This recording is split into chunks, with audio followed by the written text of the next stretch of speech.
Entonces la invitación a que miremos, a que abramos las escrituras en Daniel, capítulo 1. Tenemos una serie de estudios en Nehemías, aún no hemos terminado.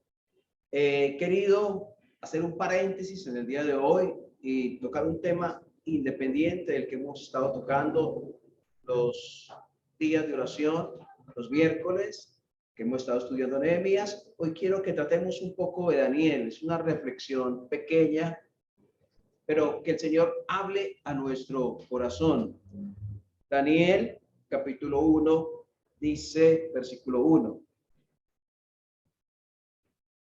En el año tercero del reinado de Joacín, rey de Judá, vino Nabucodonosor, rey de Babilonia, a Jerusalén y la sitió.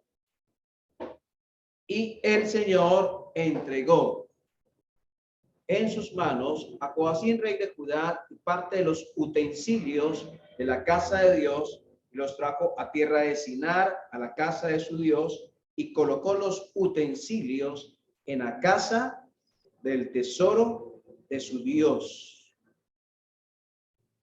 Muy bien. Entonces, sucedió, sabemos que Israel estaba dividido después de la muerte de Salomón, del rey Salomón, en dos partes. Una, la del norte, y otra, la del sur. La del norte, conocida como Israel, igualmente, y la del sur como Judá.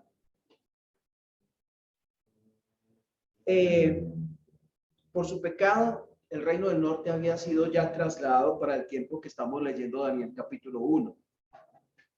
Ahora es el tiempo para Judá responder por sus hechos. Cuando llegamos a Daniel capítulo 1, uno lee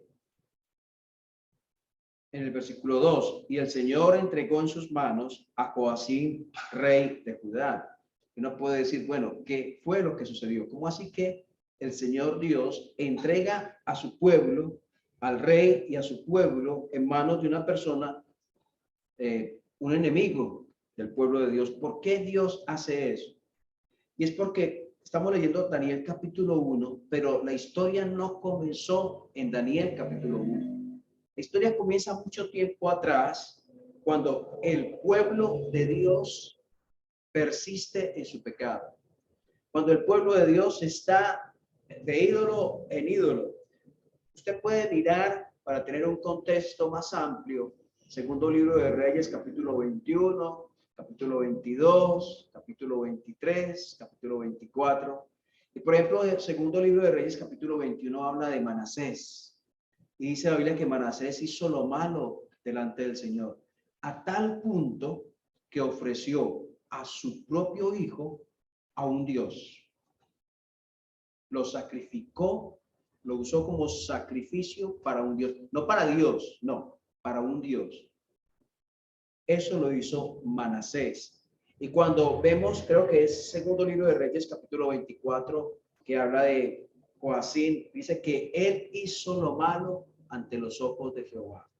Entonces fue una consecución de vidas de reyes, de pueblos yéndose a la idolatría, donde Dios envió profetas y les dijo, les voy a sacar de esta tierra, les voy a disciplinar, escúchenme. Y ellos persistieron en su pecado. Entonces uno lee Daniel capítulo 1, Dios entregó. ¿Cómo así que Dios entregó? Pero es que Dios ha estado haciendo cosas desde tiempo atrás, ejerciendo su paciencia, misericordia. Pero llega un momento en que Dios ejerce su juicio sobre el pecado. Y Dios ejerce su juicio sobre el pecado también en su pueblo.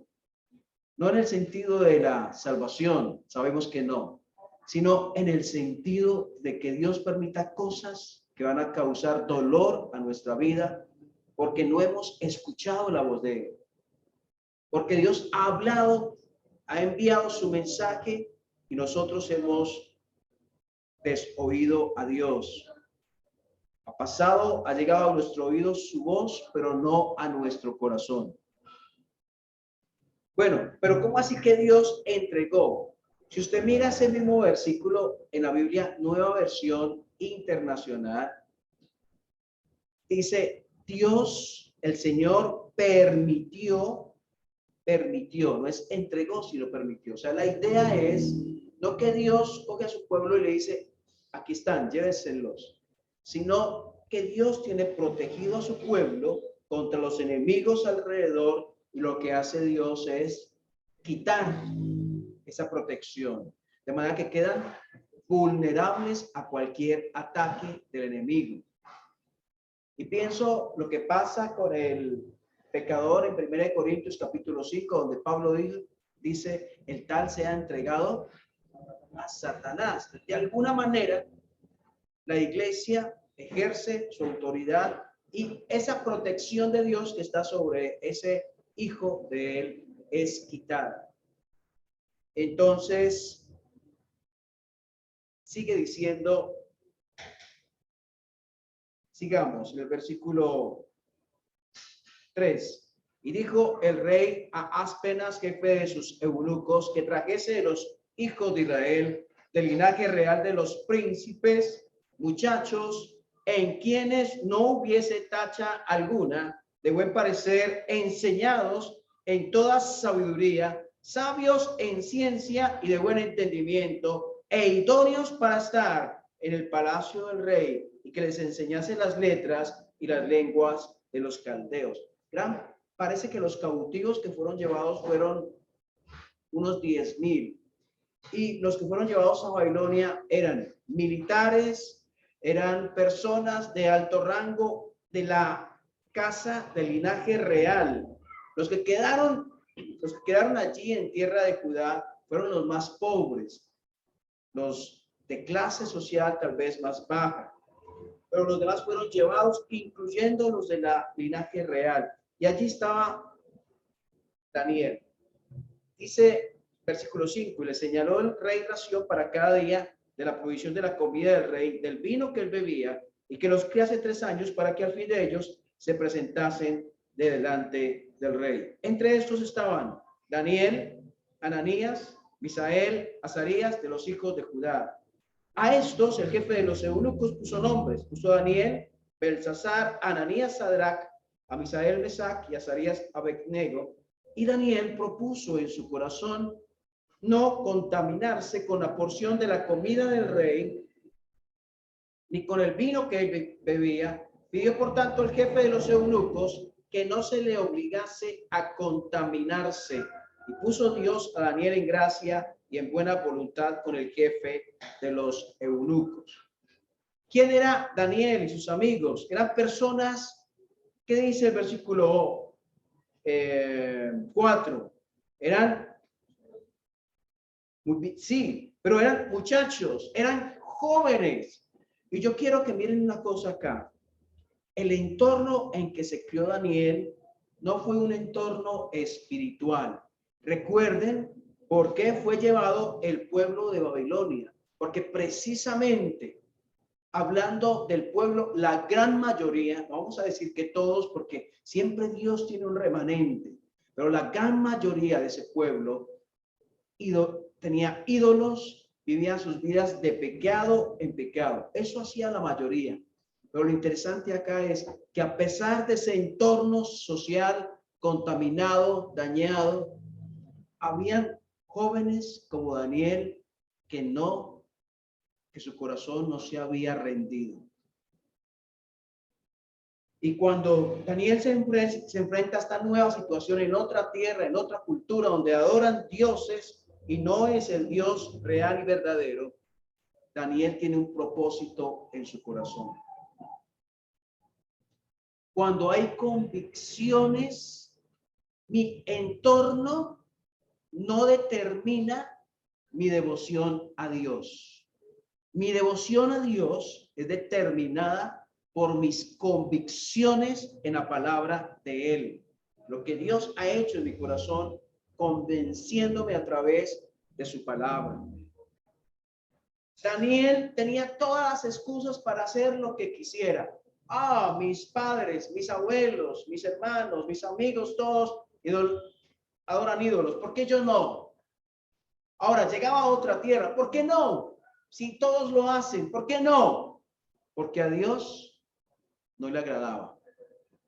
Y estamos hoy en un entorno manchado y contaminado por el pecado, donde la sociedad acepta, tiene unos estándares morales muy diferentes a los estándares morales divinos. Y donde los jóvenes cristianos se pueden ver implicados a decir, ¿y por qué no? ¿Por qué yo no? ¿Por qué yo sí y yo no? Donde se necesitan muchachos con convicciones, pero no solamente muchachos. El pecado no solamente afecta a los jóvenes, afecta a personas de todas las edades, donde es necesario que tú tengas convicciones. Los compañeros de estudio, los compañeros de trabajo, los vecinos y las vecinas, todo el entorno que nos mueve, la mayoría de ellos o no son cristianos o son cristianos de nombre. Ah, sí, yo voy a tal iglesia, pero cuya vida no muestra una genuina vida espiritual, una genuina relación con Dios. Yo estaba pensando qué significa que Daniel propuso en su corazón. ¿Qué significa eso de propuso?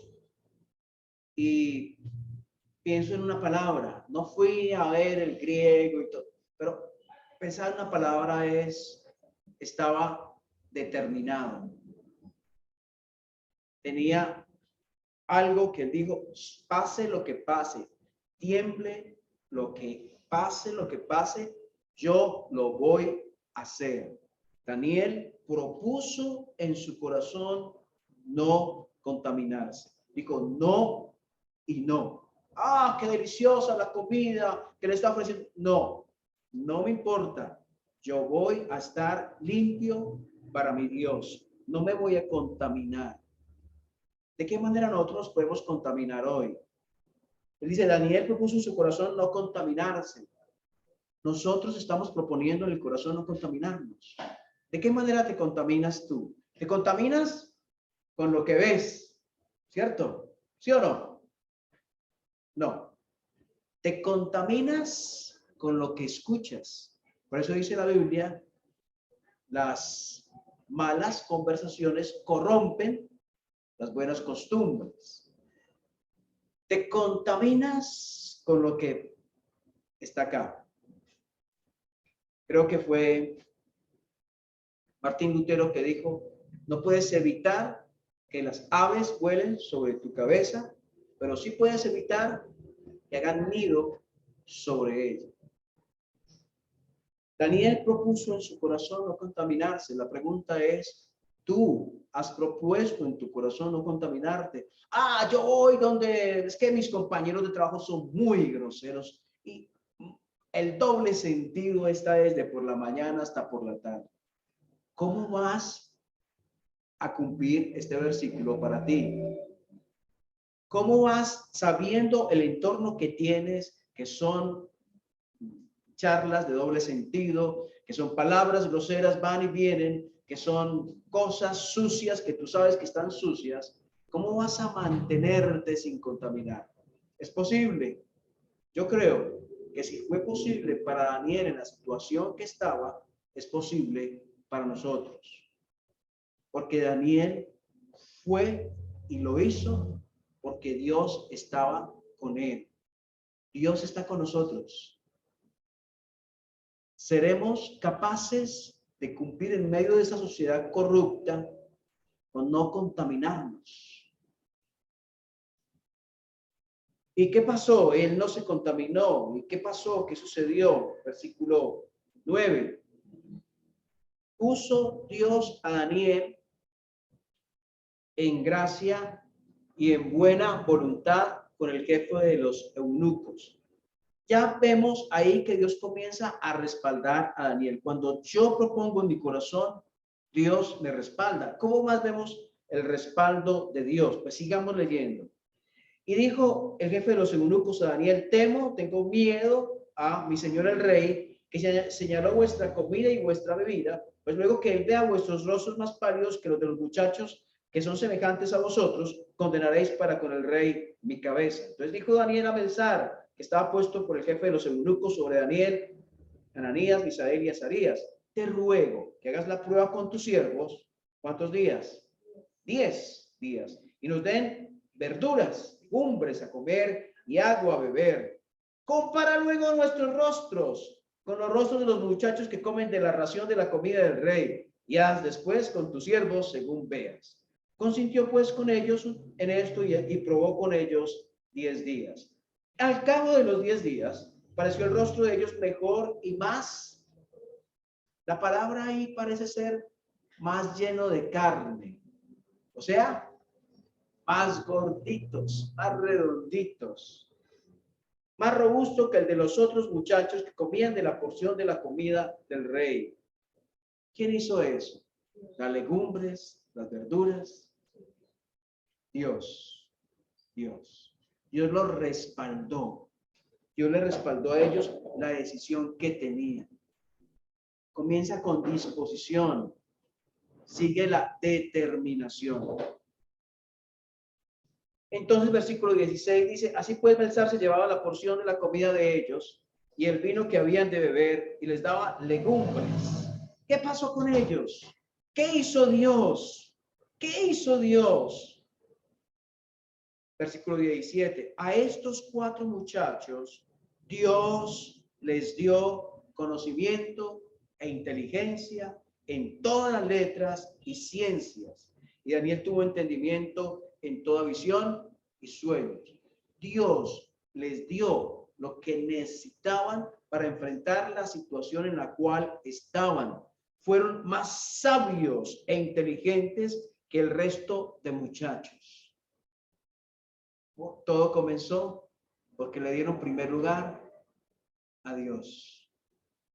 Todo comenzó porque dijeron: no puede ser que, aunque estamos en tierras ajenas, nuestro corazón no está en tierra ajena. Nuestro corazón está con Dios.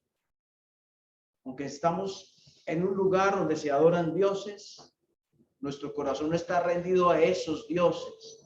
Nuestro corazón está rendido a Dios.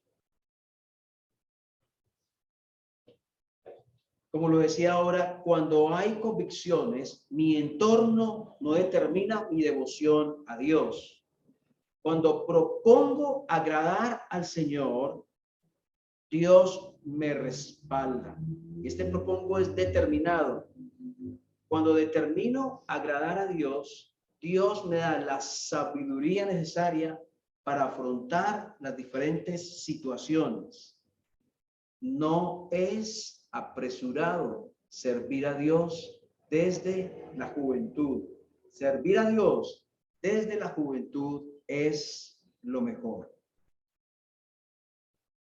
Ahora, tú dirás: yo soy adulto, ya la juventud pasó. No es tarde para empezar. No es tarde.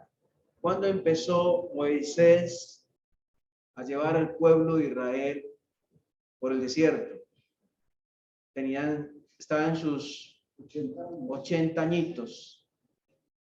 Estaba en sus 80 añitos recién cumplidos.